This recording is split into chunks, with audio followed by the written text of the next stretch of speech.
Welcome. In front of me is an INFINIX Hot 20i, and today I will show you how you can insert SIM and SD card into this device. So before we get started, you will need to grab a SIM ejector which comes provided with the device in the box. Now if you can't find it, you could also use a paper clip, straighten out one of the ends, and it should work just as well. From there, you want to pop out the tray, which is located on the top left side of the phone, right over here. Place your pin in, push it in, and as you can see, the tray will pop out ever so slightly, enough for you to just grab it and pull it out. Now on the tray you have space for 2 different SIM cards and 1 SD card, each spot being dedicated for the card. There we go. Place your cards on the tray and then carefully insert it back into the device.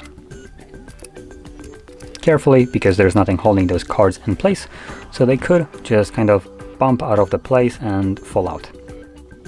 And as you can see, SD card is already working. It's giving me the message that it's detecting it, and SIM card is working as well. As you can see, I have 4G connection right here, so it's already detecting it also.